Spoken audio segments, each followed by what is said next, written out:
Hi folks, I'm Dr. Matthew Hale, and welcome to Digital Pedagogy. If you're new here, I post weekly video essays on the channel about digital rhetoric, new media, pop culture, and academia generally. So please subscribe or follow or leave a like. It helps me out and I really appreciate it. Now to the topic at hand. Whether you're applying to graduate school or a scholarship, internship, or a job, it's very likely that you'll be required to submit one or more commonly 3 letters of recommendation during the application process. While those letters can be from a former or current employer or a colleague, it's very common for students to request references from their professors. In this video, I'm going to go over 5 do's and 5 don'ts of requesting a letter of recommendation from a professor. First up, the do's. Do number 1, ask nicely and make a formal request. When you request a letter from a professor, you can ask in an email or in person or via Zoom or some other video conferencing application. It's really up to you. I would personally opt for an email because it gives you a chance to slow down and craft a good message. So let's say you request a letter of recommendation from your professor via email. It should be polite and formal. Think of it as a physical letter. You should have a greeting, a body that includes a kindly phrased request for said letter, and you should conclude by thanking them for their time. Although this might seem awfully old-fashioned, and sure, maybe it is, this isn't just an email. It's a formal request, and you should treat it as such. Be polite and ask. Number 2, do it early. A good letter of recommendation takes time to write. I'd say that on average, I take somewhere between 2 and maybe 4 weeks to write my letters. So with that in mind, you should request a letter at least a month ahead of the due date. Ideally, you would ask about 6 weeks or even a few months ahead of the due date if you've got that time. This gives you, as the requester, plenty of time to make backup plans in case someone declines your request, and that can and does happen. And it gives your professors time to write a good letter. Do number 3, make it easy for your professor. Writing a letter of recommendation requires back and forth communication and a lot of logistics. You should go through all of your application materials and prepare a dossier or a cheat sheet or even a checklist for everything that you intend to apply to. Organize that information and provide it to all of your letter writers. Here's a quick but not comprehensive list of things your professor needs to know when she, he, or they are writing your letter. When is it due? How and where to submit it? Does it need to be physically mailed? Does it need to be on formal letterhead and hand-signed, or emailed, or uploaded to an application portal? Or maybe it needs to be submitted via some sort of digital dossier service like Interfolio. Beyond informing your professor when letters are due and how to submit them, tell them about the institution or programs or position to which you are applying. You might remind them of what class or classes you had with them, what projects you did, what grades you received. They may ask for samples of your work, so have all of that at the ready. Be sure to tell them about your achievements and aspirations and your goals, who you might want to work with at this new institution or position, and why. Some professors, and I do this myself, will ask you if there are certain things that you would like for your reference to emphasize, and this might be different from one letter to the next. So to repeat and to sum up do number 3, make it easy for your professor by giving them all of the information they might need to write a strong, specific, and detailed letter rather than a weak or a generic one. Do number 4, think strategically about who you ask. There are a couple of things to think about here. First, ask a professor who knows you and your work well. Beyond that, think about their area of expertise. If you're applying to a graduate program with a special emphasis or history of excellence in some particular subject or whatever, it pays to think about what a letter from a professor who specializes in, say, digital media, robotics, ballet, architecture, or chemistry means to a particular program or job. Also, academia is a kind of small community. Do any of your professors have any connections with people who work at that business or institution? Maybe you could have that professor introduce you at a conference or via email. Another point here, beyond thinking about the weight that a letter from a well-respected scholar with a specialty in X or Y might carry, it's also important to think about the title of the person from whom you are requesting a letter. Academia, for good or ill, is composed of a bunch of oftentimes weird, sometimes mystified or antiquated social hierarchies. Let me explain.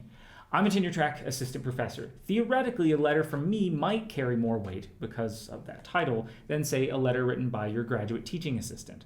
I have more to say about that, so let's put a pin in it for right now, and I promise I'll circle back around in a second. An associate professor's letter would theoretically carry more weight than a letter from an assistant professor. A faculty member with the title of full professor would, again, theoretically carry even more weight than that. So there are a lot of titles in academia. There's assistant professor, associate, full, then there are program chairs who manage a department. Then there are deans who manage an entire college or school, then provosts, and all the way up to the president of the university. All I'm saying here is that it's important that you consider the title of your letter writers, because official titles carry meaning in social capital. All right, it's time to circle back to that point I left hanging a moment ago. I will generally always advocate that students ask full-time tenured or tenure-track faculty to write letters for them, or maybe even lecturers or other faculty who are full-time workers. It's really important to note that these titles and job responsibilities and benefits sometimes vary from one institution to another, and they vary significantly from one country to the next. So do your homework and ask folks who know more than you about this. They can help you understand the sort of lay of the land. Anyway, back to my point. Adjunct, contingent, part-time, or graduate student instructors can, and indeed, many do very kindly write letters of support for their students. I did when I was a graduate student, a part-time lecturer, and later a full-time lecturer when I had a salary and actual benefits for the first time.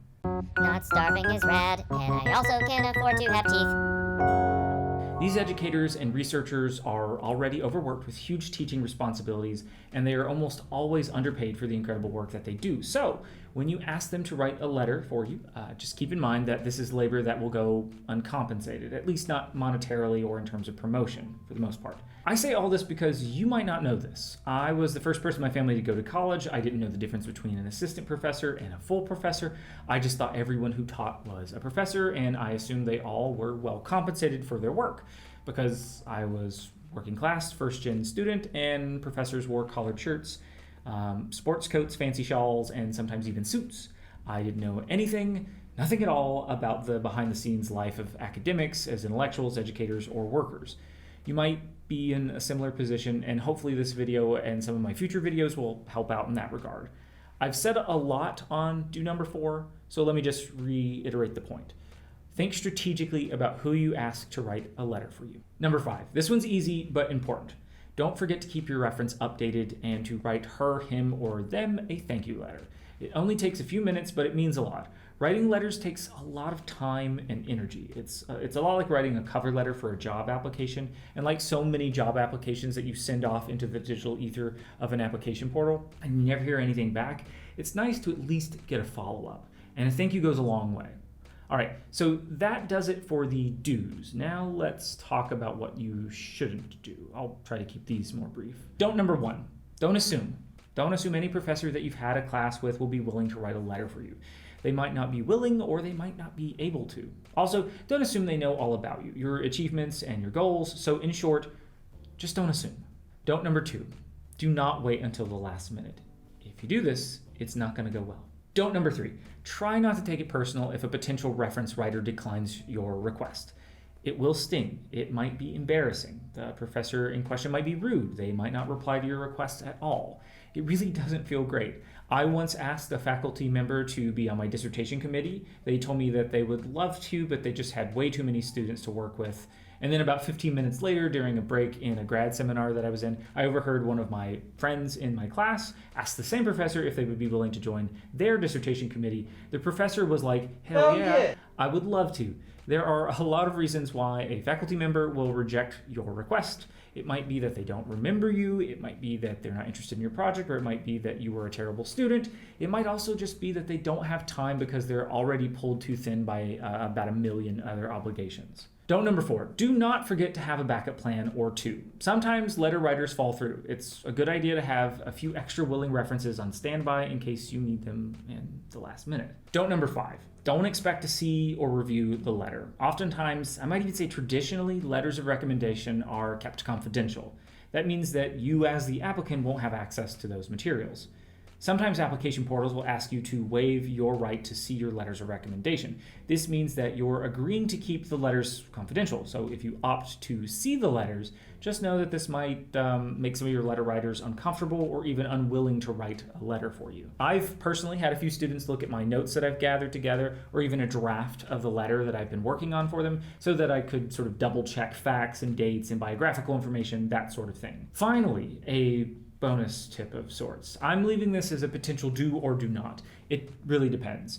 For me, I appreciate reminder emails and check-ins. Let's say I get 3 requests for letters in support of 3 students' grad school applications. If each student applies to 3 different schools, that's 9 letters with 9 different expectations and submission procedures and due dates. I take notes, I make reminders for myself, I enter info into my calendar, I even put post-its up on my board in my office. But I also tell my students that I will not personally be offended if they check in with me about the status of their letter for X or Y position. I personally appreciate it. Other faculty, however, might not appreciate this. So again, be strategic here. No matter what, if you do decide to send reminders, don't go overboard with it. So that's it. Those are my 5 do's and 5 don'ts of requesting a letter of recommendation from your professor. If you haven't, leave a like and subscribe for more content like this. If you have questions, feel free to ask away in the comment section below. I'd be happy to help. And if you're an academic, an educator, or a student, and you think that this video might be helpful for you or your colleagues or friends or family, please share it. I make this kind of content in between recording and editing weekly video lectures for my students in the hopes that it's going to help some people out. So take care. Bye.